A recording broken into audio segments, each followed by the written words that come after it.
आने वाले समय में कलयुग में ऐसी ऐसी बीमारियां होंगी जिनके इलाज तक नहीं होगा। कि जितने भी ये झूठे लोग हैं उनका मतलब यहाँ से जाना सबका तय है। कलयुग समाप्त होने जा रहा है, सतयुग शुरू होने जा रहा है। और अभी तो रुको, क्लाइमैक्स अभी बाकी है। पूरी पृथ्वी पर एक बार फिर से सतयुग जैसा माहौल होगा।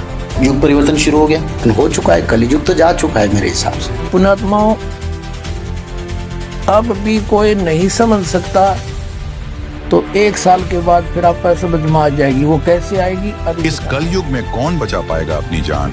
आज इसी सवाल पर विस्तार से चर्चा करने के लिए हम आपके बीच कुछ आध्यात्मिक जानकारों के विचार लेकर आए हैं। इन आध्यात्मिक जानकारों में एक तरफ हैं साध्वी नूरी अतंता जी व कुछ अन्य आध्यात्मिक जानकार, वही दूसरी तरफ हैं संत रामपाल जी महाराज। इन आध्यात्मिक जानकारों में किसका ज्ञान उत्तम है? कमेंट करके हमें अपनी राय अवश्य दें। अगर इस चैनल पर आप पहली बार आए हैं तो फटाफट से वीडियो को लाइक और चैनल को सब्सक्राइब जरूर कर दें। तो चलिए वीडियो शुरू करते हैं। कि जितने भी ये झूठे लोग हैं जो गलत कर्म कर रहे हैं, दिखावे की जिंदगी को जी रहे हैं, झूठा ज्ञान बांट रहे हैं और सोकर जी रहे हैं मतलब, और जिनको मतलब उस परमात्मा पे क्वेश्चन कर रहे हैं, उनका मतलब यहाँ से जाना सबका तय है। मतलब आपका कहना है जो सत्य लोग हैं, जो सत्य की राह पे चलते हैं, वो सही कर्म वाले लोग रहेंगे। बाकी झूठे जो हैं, जो गलत काम करते हैं, ये सब के सब कलयुग से समाप्त हो जाएंगे। बिल्कुल समाप्त हो जाएंगे। और वही लोग जो हैं इस वक्त सारे इस परिवर्तन पे काम कर रहे हैं अपने अपने तरीके से। क्यों? उन सत्य लोगों को ही परमात्मा ने चुन लिया है और उनके पास बहुत मतलब आप लोग ढूंढिए ना जाकर, वो लोग आपको इस तरह से कोई साधु बाबा के रूप में नहीं मिलेंगे, कोई साध्वी के रूप में नहीं मिलेंगे। हम लोग ऐसे नहीं रहते हैं। हम अभी क्रियाओं में हैं तो हमें क्रियाओं में ये पहनना पड़ रहा है। हमारी क्रिया खत्म होगी, हम घर जाएंगे तो हम साधारण जैसे हम अपने घर में रहते हैं हम ऐसे ही रहेंगे।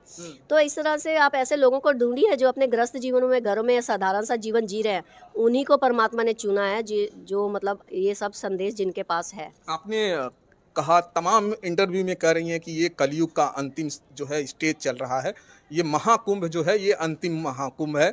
और जैसा कि आपने कहने के बाद महाकुंभ में तमाम घटनाएं भी हो रही हैं, क्या सत्यता आप कह रही हैं? वो यही तो मतलब एक कुंभ के बहाने, जैसे दोनों चीजें साथ चल रही है। कुंभ के बहाने लोगों को परमात्मा से जोड़ा भी जा रहा है। पूरी दुनिया देखिए कैसे, कहाँ विदेशी तक, मतलब हमारे भारतीय तो जो है ही हैं, विदेशी तक मतलब यहाँ पहुँच गए हैं ना।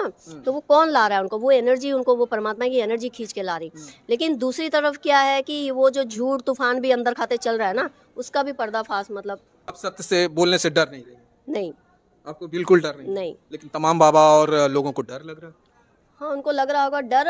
उनको पता तो होता है सत्य क्या है, झूठ क्या है, लेकिन क्या होता है वही कुछ गद्दी के चक्कर में, कुछ अच्छे बनने के चक्कर में, कुछ ये होता है कि हम उनसे भी बनाए रखें, उनसे भी बनाए रखें। यही मतलब बाहर यही चल रहा है। लेकिन माता जी, उन्हीं सनातनी लोगों से लोग जो है प्रेरणा लेते हैं, और अगर वही डरेंगे, अगर वही जो है सत्य नहीं बताएंगे, तो फिर हमारा जो है सनातन जो है, फिर सनातन की जो सत्यता है वो तो खतरे में है। अभी तो यही तो हो गया ना। अब इसी को समझ लिए। अब कल्कि का दूसरा नाम भी बता देती हूँ ना। कल्कि का दूसरा नाम सत्य ही है। वो बाप जी उतर आए हैं ना। अब सत्य खुद ही जमीन पर आकर एकदम खेला कर रहा है। अब क्या करेंगे? सत्य सत्य लोग बोलते थे, सत्य बोलो जी, सत्य के साथ करता कोई नहीं था। अब तो सीधा वो उतर आए हैं ना। अब तो लोगों को अंदर से वो हाथ डाल डाल के सत्य निकालेंगे, मुंह में गले में हाथ डाल डाल के कल्कि सत्य निकाल रहे हैं। माता जी, जो सत्य का राह दिखाता है आज वही भटका हुआ है, वही जो है सत्य पर नहीं खड़ा हुआ है, वही झूठ बोल रहा है। इसीलिए कहा ना कि अगर सत्य नहीं है इस बार, तो मतलब सत्य खुद ही कल्कि के नाम से मतलब जमीन पर उतर आया है। आप मेले में थे तो आपको अब लग रहा है सत्यता है बाबाओं में, जो तमाम और बाबा है। कुछ बाबा में तो विरोध भी किया है, लेकिन तमाम ऐसे बाबा हैं जो विरोध नहीं कर रहे हैं। क्योंकि देखिए सत्य है, इसी वो जो जिनमें वो क्षमता होगी ना, उनकी सत्य को अभी कल्कि अवतार जगा देंगे। अच्छा, हाँ, वो उनको मजबूर हो जाएंगे वो सत्य के लिए आवाज उठाने के लिए। दोस्तों, अभी आपने सुने साध्वी नूरी अतंता जी के आध्यात्मिक विचार। आइए अब सुनते हैं संत रामपाल जी महाराज के आध्यात्मिक विचार। तो परमात्मा ने कहा था वो विधि मेरे पास है, आने दे वो समय जब 5500 वर्ष कलयुग के बीत जाएंगे, तब पूरी पृथ्वी पर मेरी ही ज्ञान की चर्चा होगी और मेरी शरण में सारे आओगे और मैं ही भगवान होगा और एक ही ज्ञान होगा। सब मेरे बच्चे मुझे पहचानेंगे और सतलोक जाएंगे। बेटा, अरबों की संख्या में ले जाऊंगा, तो विश्वास रख।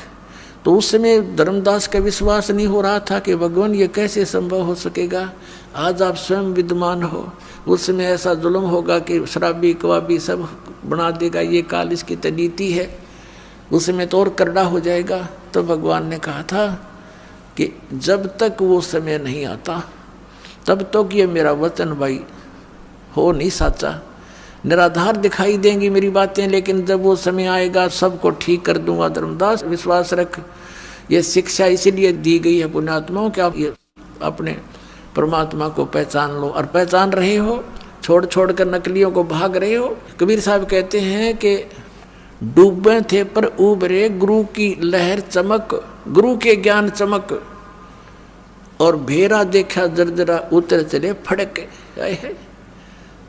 जैसे पहले बेड़ा हुआ करता, बेड़ा क्या होता, नौका तो बाद में चली है, पहले ऐसा दिमाग था लोगों में, क्यों काल ने बुद्धि तो छोड़े नहीं रखी। दरिया पार करने के लिए एक बेड़ा बनाया करते, लंबा चौड़ा सूखे लकड़ों का या फूस फास सा रख कर ऊंचा सा, जो पानी तक ना पहुँचे, नीचे वैसे बांस बूंस से लगा कर, और उसको वो आधा पानी में डूबा रहता, आधा थोड़ा बहुत ऊपर सूखा। तो कहते हैं उस बेड़े में बैठे जा रहे थे दरिया पार होने के उद्देश्य थे, और साथ में आ गया नया बेड़ा बहुत सुरक्षित। तो उसको कहा किसी ने कि ये तो डूबेगा, तुम डूबोगे, ये सारा कंडम हुआ पड़ा तुम्हारा बेड़ा, ये पार नहीं कर सकेगा तुम्हें, इसमें आ जाओ, देखो ये बिल्कुल ठीक है। कहते हैं जब देखा, दोनों को तुलना किया कि सचमुच ही तो आधा कंडम हुआ पड़ा, डूबने वाला है और सामने वाला ठीक है, तो कहते उतर चले फड़क, तुरंत बेड़ा बदल लिया, एकदम छलांग मार के जैसे फड़क जंप लगा जाते भयभीत सा होकर के।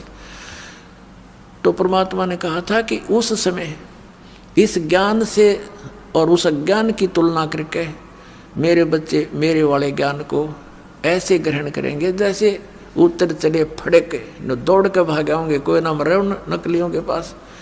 तो उस समय की इंतजार है धर्मदास मुझे, पूरे विश्व में मेरा ही ज्ञान होगा, मेरा ही गुणगान होगा, और पूरी पृथ्वी पर एक बार फिर से सतयुग जैसा माहौल होगा।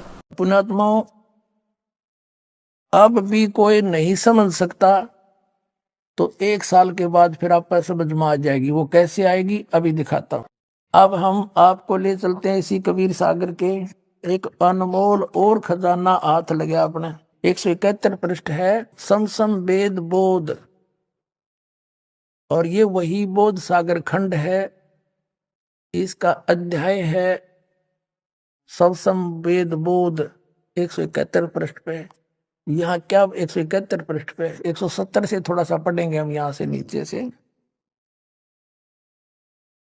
सत कबीर वचन, यानी परमात्मा के वचन कबीर साहब बोल रहे हैं सारी, बस इतना ही काफी है। अब देखो अब यहाँ आगे हम 171 पर यहाँ कहा परमात्मा ने 5 सहंस 500 और 500 5500 5 सहंस 5 सहंस माने 5000 और 500 यानी 5500 जब कलयुग बीत जाए, महापुरुष फरमान तब जग तारण को आए।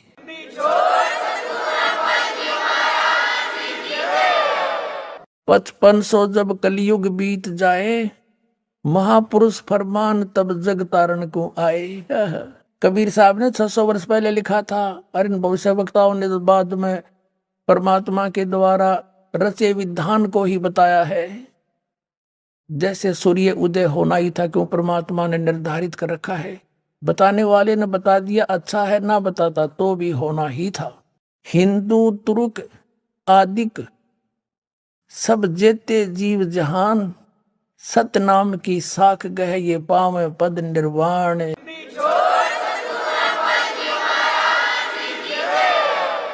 हिंदू तुर्क यानी हिंदू मुसलमान और आदिक शब्द इसलिए लिखा परमात्मा ने, काल और भी बिगाड़ेगा मेरे बच्चों को, कई मजहब बनावेगा। आदि जितने भी धर्म हैं और जितने जीव जहान जो सतनाम की साख गहे, वो पावे पद निर्वाण, वो मोक्ष पद को प्राप्त होंगे, जहां जाने के बाद फिर लौट कर नहीं आते। अब कैसे होगा वो सब पंथ मिटा के एक पंथ चलावे, वो कैसे मिटेंगे? यथा सरित गण आप ही मिले सिंधु में धाये। सरित गण माने दरिया, नदियां अपने आप दौड़कर सिंधु में जाकर मिलकर एक हो जाती हैं। ऐसे सत्सुकृत के मध्य, उस सच्चे पंथ के मध्य, तिमी माने उस प्रकार सभी पंथ समाये।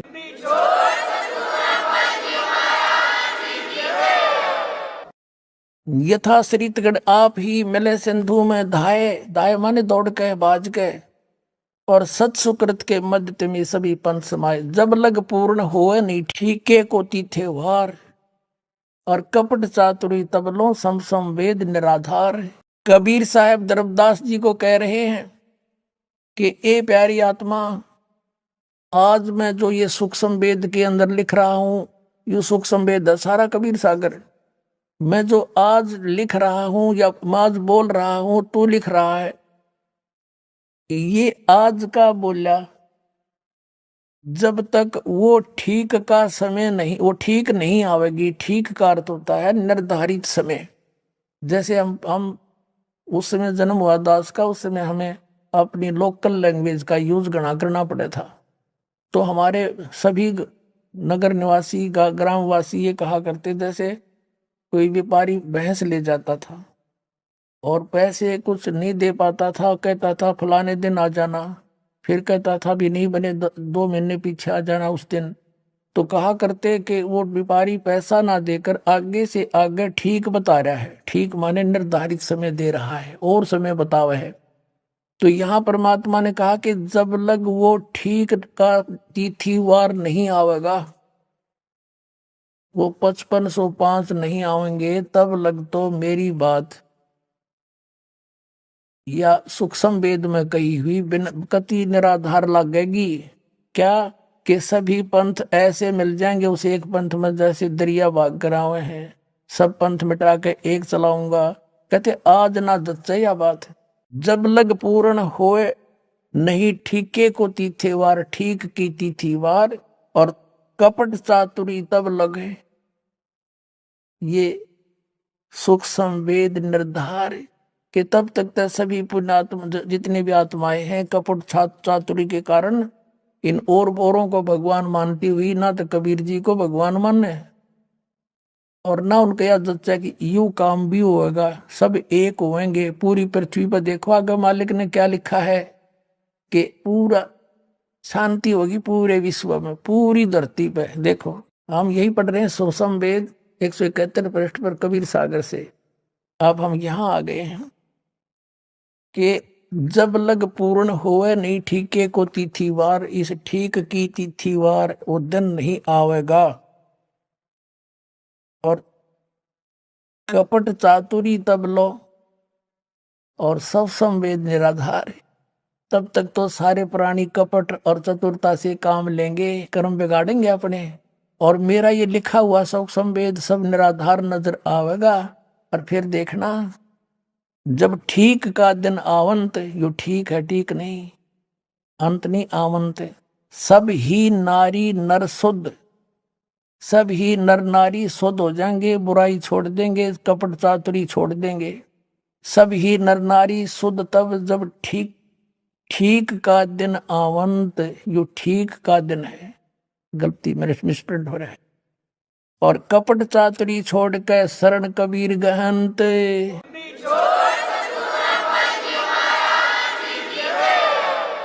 सब कपट चातुरता छोड़ के परमात्मा मेरी शरण में आ जाएंगे, कबीर जी की शरण में आ जाएंगे। और एक अनेक हब गए, अनेक मजहब धर्म बन गए, मेरे बच्चों के अलग अलग बट गए। और पुनः अनेक हो एक, हंस चले सतलोक को सब सत नाम की टेक।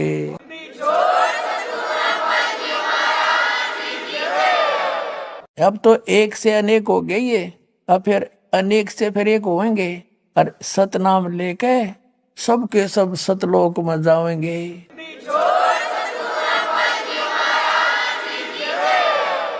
फिर क्या बताते हैं, घर घर बोध विचार हो और दुर्मति दूर बहाए। परमात्मा कहते हैं मेरे ज्ञान का बोध माने ज्ञान। मेरे ज्ञान का घर घर में चर्चा चलेगी, सबकी दुर्मति दूर हो जाएगी, खेचा तानी नहीं रहेगी। एक दूसरे में लूटा खसोटी, मिलावट करना, सास बहू की लड़ाई, आपस में छोटी छोटी बातों पर झगड़ा करना, कहता ये सब समाप्त हो जाएंगे, दुर्मति दूर हो जाएंगी। और कलयुग में एक होकर सब बरतें सहज सुभाए। फिर कहा कि कहा उग्र का शूद्र हो, हर सभी की भव भीड़, चाहे डाकू चोर लुटेरे हो, चाहे छोटे बड़ी जात हो। और कहते हैं सो समान समदृष्टि हो, सब एक समान दृष्टि हो जाएंगे। वो संत जो होगा वो एक समान दृष्टि का होगा, वो समर्थ सत कबीर।